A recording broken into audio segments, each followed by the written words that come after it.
Mari kita akan lihat dulu saudara, habis saya dikuatkan lewat pujian sebelum firman Allah tadi. Sebagai orang percaya, kita mesti setia.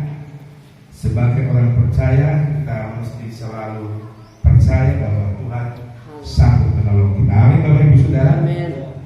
Saat ini saya akan menyampaikan firman yang berjudul Ketika Saya Kecewa. Siapa di sini yang nggak pernah kecewa? Kata. Semua manusia pasti pernah apa saudara? Kecewa. Benar saudara? Saya mau sampaikan hari ini hal yang sangat sederhana.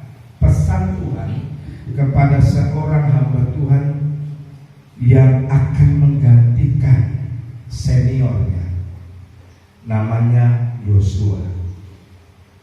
Pesan firman Allah kepada Yosua waktu Musa sudah mati dan Yosua mau melanjutkan pelayanannya, melanjutkan tugasnya membawa bangsa Israel keluar dari tanah Mesir. Ada satu pesan. Mari kita akan lihat di dalam Yosua pasal 1 ayat yang ke-9. Yosua pasal 1 ayat 9. Mari kita sama-sama bangkit berdiri. Kita akan lihat dulu kita baca bersama-sama hitungan ketiga. 1, 2, 3. Bukankah Ulangi. Sudah dapat semuanya? 1, 2, 3. Bukankah telah kuperintahkan kepadamu, kuatkan dan teguhkanlah hatimu, janganlah kecut dan tawar hati, sebab Tuhan Allahmu menyertai engkau kemanapun engkau pergi. Silakan dulu Bapak Ibu Saudara. Bapak Ibu Saudara yang dikasihi dan diberkati oleh Tuhan. Ya. Sebelum jauh saya menyampaikan firman Allah, ya. Kita akan lihat dulu kamus bahasa Indonesia. Apa itu arti kecewa, saudara? Ya. Saya buka dulu, saudara. Kecewa itu dalam kamus bahasa Indonesia begini. Kecewa itu kecil hati. Ini arti yang pertama. Lalu tidak puas karena sesuatu yang dia inginkan tidak terkabul. Itu arti yang kedua. Arti kecewa adalah kecil hati. Lalu arti yang kedua, kecewa itu karena keinginannya tidak terpenuhi, tidak terkabul. Ada dua bagian saudara tentang kecewa. Saya kasih contoh. Saya akan kecewa waktu saya melihat anak saya tidak bertumbuh, tidak dengar-dengaran terhadap ajaran yang saya ajarkan. Sebagai orang tua wajar nggak saudara kecewa? Wajar. Tapi ada dua bagian kecewa. Yang pertama, kecewa itu yang sifatnya sementara. Ini kecewa yang sifatnya sementara. Tapi ada juga kecewa yang sifatnya sampai membuat kita ini trauma, membuat kita ini fobia, bahasa lain, ya trauma.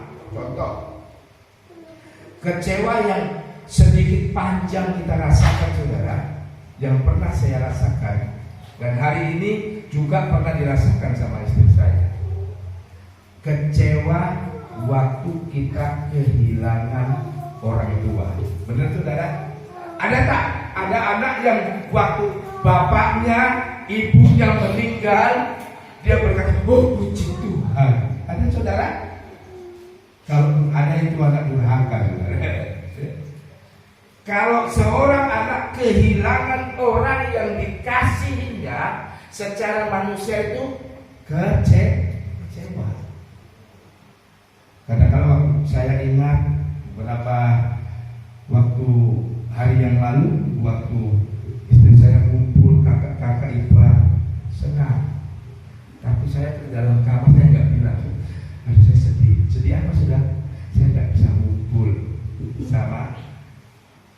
saya nggak bisa. Saya ingat orang tua saya bagaimana mereka hidup masih susah. Itu kenapa seperti itu, saudara? Bukan kita bikin-bikin, bukan kita buat-buat. Karena di dalam hati kita manusia sepertinya, aduh nggak terima, kenapa saya sudah jadi yatim piatu. Benar Bapak Ibu Saudara? Ini yang dirasakan sama Yosua. Yosua sudah hidup dengan Musa. Yosua diajak oleh Musa kalau jadi pemimpin, kalau jadi hamba Tuhan. Yosua, kalau jadi hamba Tuhan kita harus dengar sama Tuhan. Tapi satu waktu Yosua ditinggalkan oleh Musa. Yosua sedih.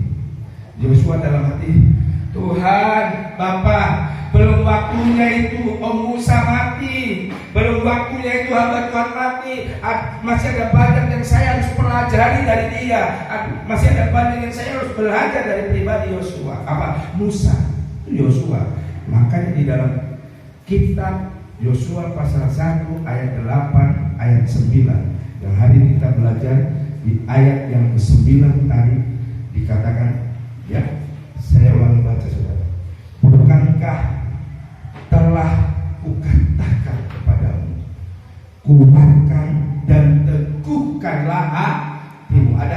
Ada tanda apa di sana? Ada tanda tanya. Tuhan tahu hati Yosua waktu itu ciut, tawar hati. Kalau kita masak babi hong tahu ya, babi kecap, ya, masak babi kecap, masak babi tohe, apalagi kalau masak babi tohe enak.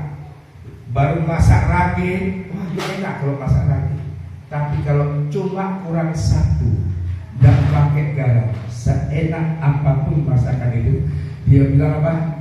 Hayo, kata orang Cina sana, haya, ini daging pak atau ubi kayu, tawar. Benar saudara? Tawar. Yang hati kalau sudah tawar itu berat, saudara. Ya. Makanya tadi saya katakan saya dikuatkan oleh lagu.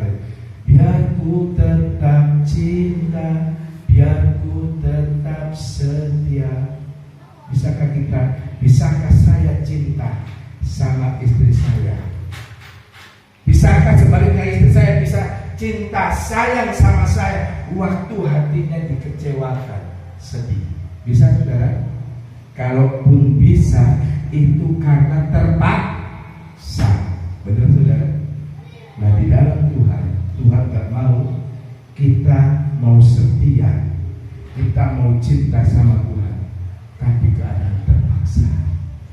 Dan ini yang dilihat oleh Tuhan waktu itu di dalam pribadi Yosua. Maka Tuhan bilang, Yosua, janganlah engkau kecut hatimu, jangan engkau tawar hatimu. Ayat yang ke-9 bagian terakhir lagi di saudara. Allah akan menyertai engkau kemanapun engkau pergi. Ini bedanya.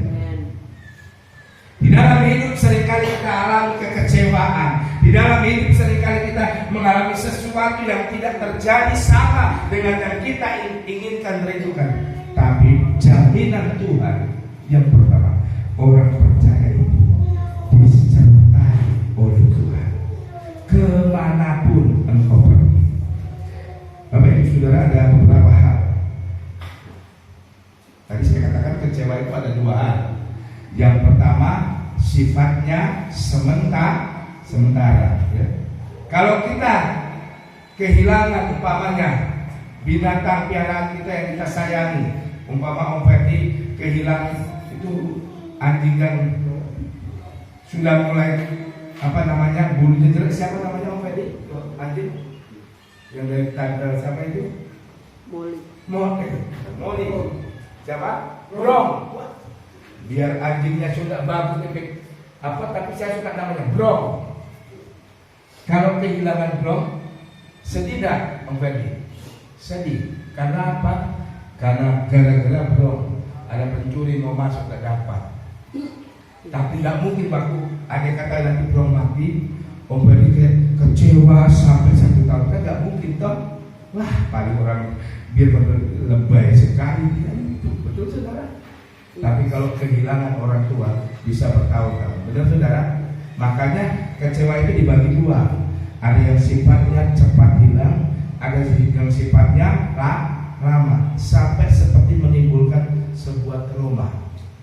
Makanya kalau kita pergi ke rumah duka, lihat keluarga duka kehilangan keluarganya, kita nggak suruh nangis, kita bisa nangis. Benar saudara? Kenapa? Karena itu pernah saya alami, itu pernah terjadi dalam hidup saya. Kira-kira gitu saudara. Nah, ini yang terjadi dalam kehidupan Yosua. Ada satu kekecewaan yang membekas, dan Tuhan ingatkan sama Yosua, Yosua, apapun yang terjadi dalam hidupnya, kekecewaan seringkali tidak dapat dipisahkan dalam hidup. Ya? Oh, saya kecewa, kenapa? Kenapa ibu gembala katanya? Oh, suami saya dulu setia, suami saya dulu kalau ngomong halus, sekarang ada salah sedikit, matanya belah, matanya besar. Ada sesuatu yang mengecewakan. Kenapa? Karena tidak terjadi sesuai keinginan kita. Yosua ini. Maka Tuhan ingatkan Yosua, engkau jadi seorang pemimpin. Engkau adalah menjadi orang yang hebat. Siapapun kita, saya lihat dari mimbar saudara semua, satu akan menjadi hebat. Kita akan jadi hebat kalau yang pertama, kita tidak menyimpan kekecewaan itu sampai membuat kita tidak dapat berkarya yang lebih baik dengan Tuhan. Itu sebabnya yang pertama saudara, kenapa kita tidak boleh tinggal dalam kekecewaan. Bahasa kecewa ini dalam bahasa Ibrani itu dibagi ada 3 hal saudara. Cuma karena dalam bahasa Ibrani ya bahasanya agak susah-susah, agak sulit-sulit, saya tidak sebutkan itu saudara. Tapi di dalam bahasa Ibrani kecewa ini dibagi menjadi 3 hal. Satu yang kecewa yang sifatnya cepat hilang tadi. Yang kedua, kecewa yang sifatnya agak sedikit lama, yang seperti kita kehilangan orang tua. Tapi yang ketiga, kecewa dalam bahasa Ibrani yang artinya sampai membuat kita seperti yang dirasakan oleh Yosua, sampai hatinya Yosua tadi menjadi kecut dan tawar hati. Kecewa yang membuat kita tidak ada semangat lagi. Kecewa yang membuat kita tidak mau bergairah lagi. Kecewa yang membuat kita tidak, aduh, sudah Joe, saya sudah kecewa dari sampai anak gembala. Sudah banyak kata-kata mutiara, sampai mutiara di dalam dasar laut habis kata-katanya, tapi dia nggak ngerti, nggak paham. Betul saudara? Sehingga sudah Joe, bahasa lagunya apa yang terjadilah. Ini kategori kecewa yang terakhir. Kecewa yang sampai membuat hati kita itu tawar. Rumah tangga, sekali lagi saya katakan, rumah tangga akan hancur kalau hati kita sudah tawar. Hati kita sudah nggak ada apa, udah. Jangan pernah ini ada semua. Makanya Tuhan ingatkan sama Yosua, masih ada banyak tanggung jawabmu membawa orang Israel itu masuk ke tanah apa? Kanaan. Tanah apa itu saudara? Tanah perjanjian. Tanah yang Alkitab katakan penuh dengan susu dan madu. Artinya apa? Susu dihasilkan dari ternak, madu dihasilkan dari apa? Bunga-bunga yang mengandung keharuman. Lalu datang si yang menghasilkan madu, kumbang, ya, Ishak menghasilkan. Artinya 2 saudara. Tanah Kanaan itu menghasilkan peternakan yang luar biasa. Tanah itu menghasilkan tumbuh-tumbuhan hasil bumi yang luar biasa. Siapapun kita manusia, sehebat apapun kita ditentukan oleh susu dan madu, kira-kira gitu ya. Ya, Kita bisa menjadi seorang petani berdasi, petani sukses kalau apa? Tanaman kita itu berhasil dengan baik. Dihasilkan dari apa, saudara? Dari tanah yang menumbuhkan itu. Kita akan menjadi seorang petani tambak yang sukses, udangnya mantap dan lain sebagainya. Kalau yang dipelihara itu, yang diusahakan itu bagus, Tuhan itu mau kita menjadi orang yang hebat dengan setiap tanggung jawab dan tugas kita.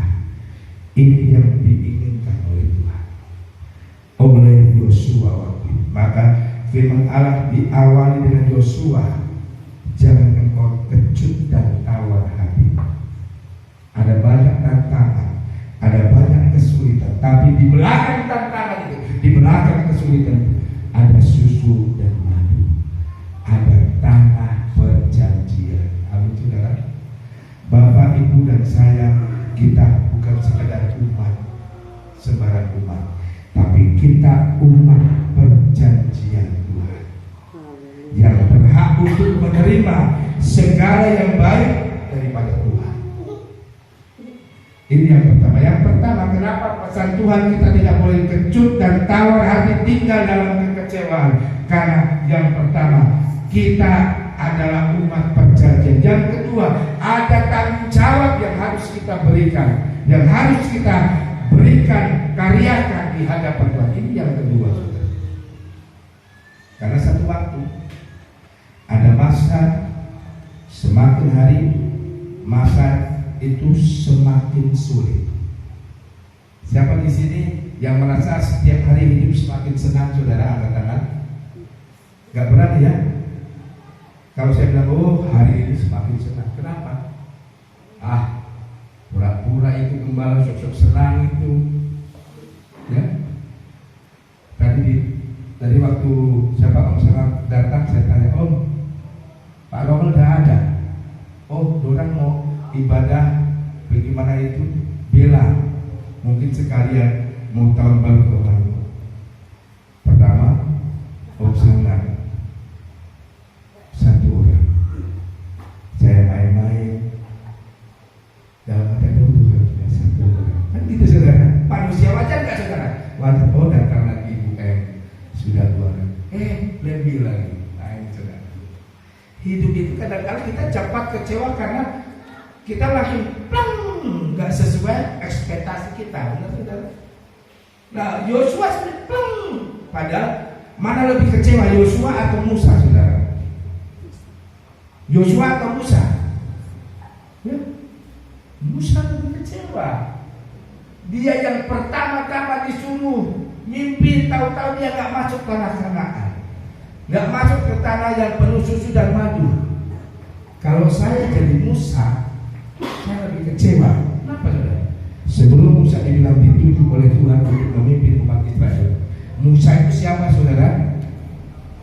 Dia seorang bayi yang diangkat oleh siapa? Putri Fir'aun. Kira-kira dia sudah mendapat satu kedudukan, satu ketika dia akan menjadi pewaris kerajaan Mesir. Ya, boleh saya katakan, Musa sebenarnya dia sudah menjadi seorang pangeran yang akan menggantikan memimpin Mesir. Enak. Coba waktu ada suara Musa gak mau jadi pemimpin Israel, kira-kira Musa senang gak, saudara? Senang, karena dia diangkat menjadi anak putri Fir'aun, negara adidaya pada waktu itu, ya. Mesir waktu itu negara yang luar biasa. Karena apa? Umat Israel saja mencari nafkah, mencari makan di negeri Mesir. Tapi sekali lagi, waktu Tuhan bicara dalam Musa, pimpin bangsa Israel, Musa bilang, aku siap Tuhan. Ada tanggung jawab baru yang Tuhan. Tapi saudara tidak, secara manusia Musa bisa kecewa. Tapi waktu Tuhan bilang, Musa, karena kesalahanmu yang kecil itu, engkau tidak bisa masuk tanah Kanaan. Tapi engkau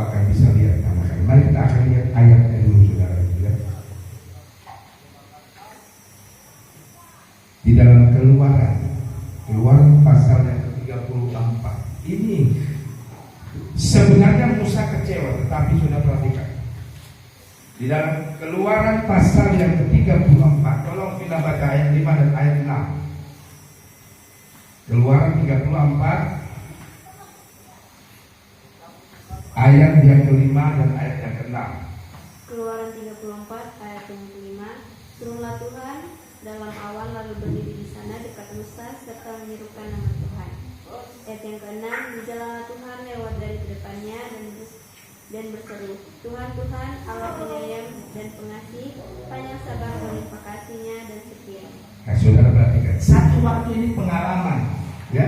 Turunlah Tuhan dalam awan, lalu berdiri di sana dekat siapa, saudara? Musa, serta menyerukan nama Tuhan. Ayat yang ke-6, berjalanlah Tuhan lewat dari depannya dengan berseru, Tuhan, Tuhan.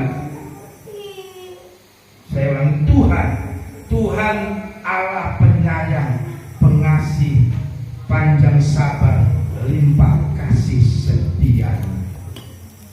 Tuhan itu satu waktu turun dalam awan dan berkata kepada Musa, Musa, Tuhan itu sabar, panjang sabar, penyayang, dan penuh dengan kasih setia. Ini menjadi penghiburan bagi Musa. Kalau ada satu ayat lagi, saudara, diterangkan bahwa Musa pada waktu itu dibawa oleh Tuhan sebelum dia mati, dan sampai hari ini kuburan Musa, mayat Musa tidak ditemukan. Bahkan di dalam kitab Keluaran pasal terakhir, ya, Yosua kalau tidak salah, saudara, itu malaikat dan itu sampai berkelahi tentang mayat Musa. Karena apa? Karena iblis, malaikat waktu itu tidak dapat melihat, menemukan mayat Musa. Itu Tuhan kita. Tuhan yang berjanji adalah Tuhan yang selalu menyertai hidup kita. Sampai mayat Musa jadi perkelahian antara iblis dan malaikat Tuhan. Karena apa? Enggak ditemukan. Enggak ditemukan. Saya yakin bahwa Musa itu diangkat oleh Tuhan. Itu keyakinan saya. Karena di dalam kitab Wahyu katakan di akhir zaman Musa dan Elia akan turun bersaksi untuk siapa? Bangsa Israel secara lahiriah. Makanya sampai hari ini waktu saya sekolah di teologi, ya, saya sekolah, ada kawan yang tanya, kira-kira orang Israel kenal enggak nama Musa? Kira-kira saudara, ya, kenal enggak? Andai kata Musa sudah datang kedua kali, nanti dia cukur rambut model moha, ya, model Om Simon. Kalau saudara kenal Om Simon tuh, kalau model rambut begini, saudara, waduh, kenal enggak? Kenal. Andai kata Musa datang, jenggotnya, kumisnya enggak dipotong, sepanjang apa, orang percaya kayak itu Musa. Bisa jadi orang itu bukan Musa, orang stres itu. Ada banyak salon di Toba itu tidak perlu dipotong, stres dia, nggak kenal. Tapi sekali lagi Musa nggak pernah kecewa, meskipun secara lahirnya dia kecewa. Yosua nggak pernah kecewa, meskipun secara lahirnya ada hal yang mengecewakan dalam hidup. Tuhan mau bagi orang percaya yang tidak tinggal dalam kekecewaan, dia punya tanggung jawab besar membawa orang Israel. Yosua punya tanggung jawab besar membawa orang Israel masuk ke tanah Kanaan. Ada tanggung jawab kita sebagai seorang ayah, ada tanggung jawab kita sebagai seorang ibu, ada tanggung jawab kita sebagai anak. Mari jadilah kita orang percaya yang dapat masuk ke tanah perjanjian, tanah yang selalu menjadikan sesuatu yang luar biasa, ya. Itu sebabnya Bapak Ibu Saudara, di dalam hidup kita punya tanggung jawab buat diri kita sendiri, buat pekerjaan, dan buat setiap apa yang kita usahakan. Secara cepat, saudara, ya, seringkali bagian yang ketiga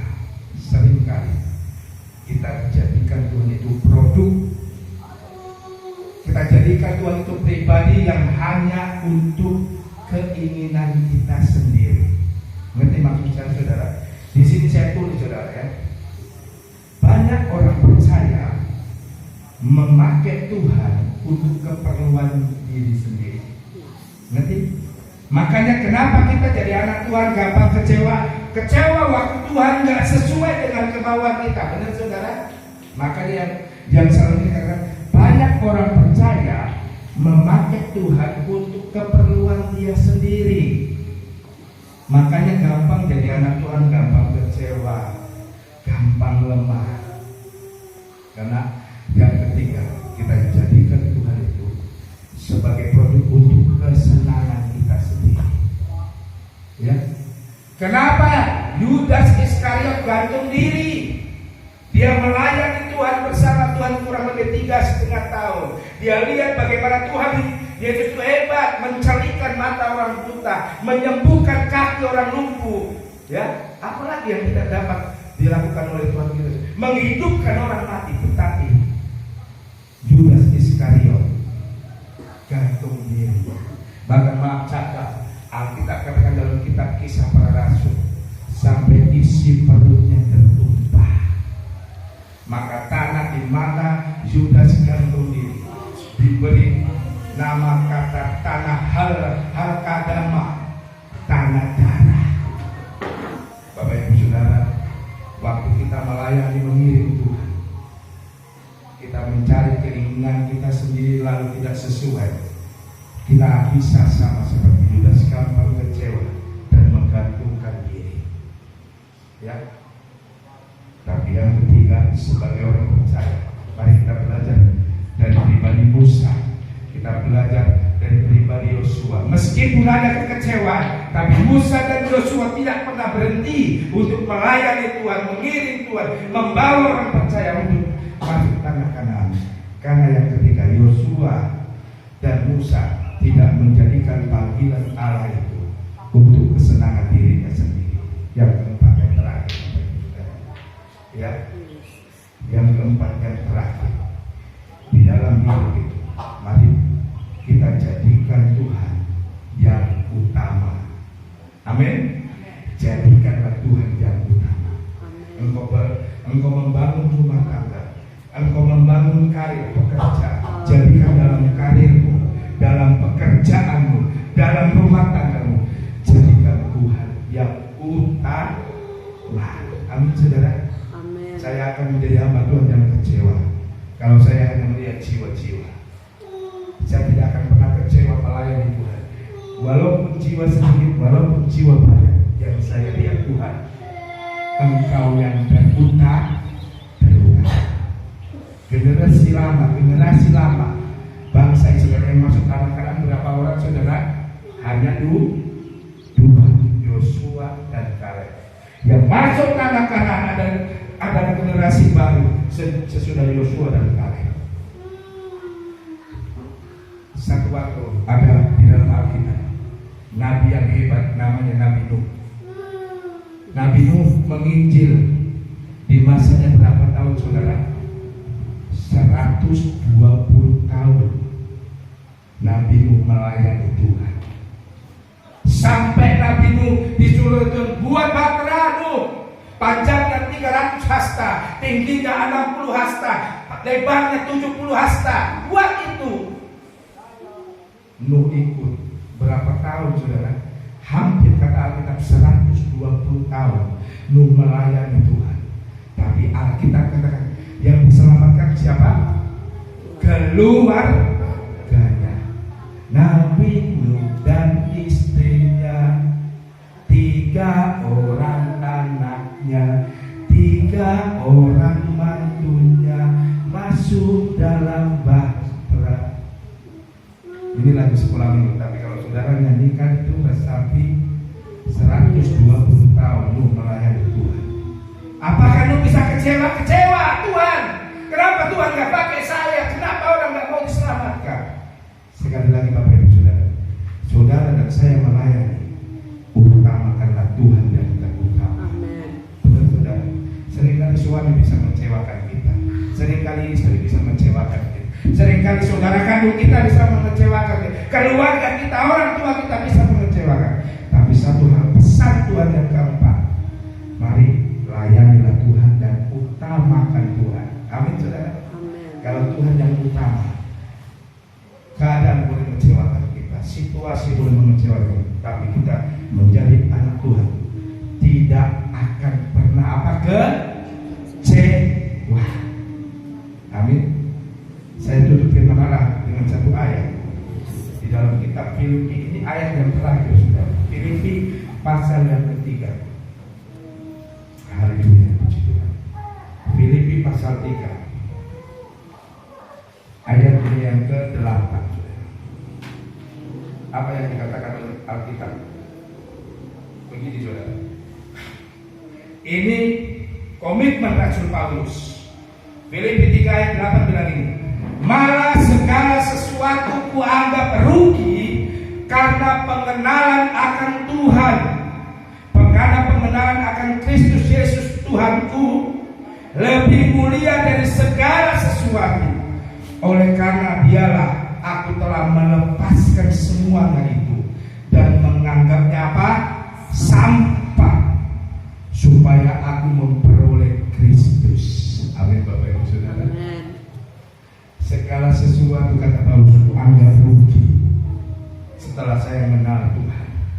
Kira-kira begini kalau bahasa kasarnya, saya rugi punya ijazah S3, saya rugi punya ijazah S1, saya rugi punya kekayaan, saya rugi punya harta yang banyak kata Paulus, kalau saya nggak kenal Tuhan. Itu Paulus saudara. Dan waktu Paulus kenal Tuhan, meskipun proses waktu kenal Tuhan Paulus dibuat oleh Tuhan berapa? 3 hari 3 malam dia buta. Waktu dia lihat cahaya Kristus itu ada, lalu ada suara, Saulus, Saulus, kenapa engkau menganiaya aku? Karena cahaya yang begitu luar biasa itu membuat Paulus buta waktu 3 hari. Lalu Paulus tanya, aku itu namanya Saulus, siapa engkau? Suara itu berkata, cahaya itu berkata, akulah Yesus Kristus yang kamu aniaya. Mulai buta 3 hari, Paulus sadar ada panggilan Tuhan, ada tugas dari Tuhan yang harus dia kerjakan. Waktu itu Paulus kaya Bapak Ibu Saudara, pendidikannya tinggi, dia punya kasih yang hebat. Gubernur waktu itu memberi surat untuk membuat Paulus menganiaya orang Kristen. Tapi waktu dia kenal Kristus, Paulus berkata di ayat yang kita baca, semuanya itu kehebatan yang dia punya dikatakan ku anggap sampah. Apa yang dikeluarkan dari sampah saudara? Hanya bau yang tidak disukai orang. Kemarin waktu kami pergi ikuti resepsi pernikahan Pendeta Jody Umbas bersama Gembala di Buna, kami lewat kalau di Manado yang tempat tampung sampah itu kan, saya kurang paham. Jadi Pendeta Edi bilang ini, Gembala Guntur mau tutup pintu, tutup jendela nggak usah Jo, biar agak miring AC-nya, nggak pakai AC. Saya nggak tahu, betul ini nggak tutup jendela, nggak usah. Waktu rupanya dia mau lewat lorong menuju tempat penampungan sampah, begitu masuk, aduh baunya tutup, aduh saya nggak tahu saudara. Sampah itu yang dikeluarkan hanya bau dan gak sedap. Ya kita saja jangankan mau nikmati, cium aja nggak mau, benar saudara. Paulus waktu dia kenal Yesus hebat, Yesus luar biasa, Yesus itu luar biasa. Paulus bilang, saya nggak mau pikir yang banyak-banyak, saya mau bersyukur karena sudah mengenal Allah itu hebat. Amin. Allah itu luar biasa. Makanya Paulus berkata, karena pengenalanku akan Kristus, semua itu hanya seperti sampah. Ya. Tidak ada yang hebat dari Yesus, tidak ada yang hebat dari Tuhan. Sehebat apapun, sebanyak apapun berkat yang kita miliki sudah, kalau kita jauh dari Kristus, itu hal yang menyakitkan. Itu hanya sebagai kami sampah. Tapi melalui kebenaran firman Allah, mari, saya tidak tahu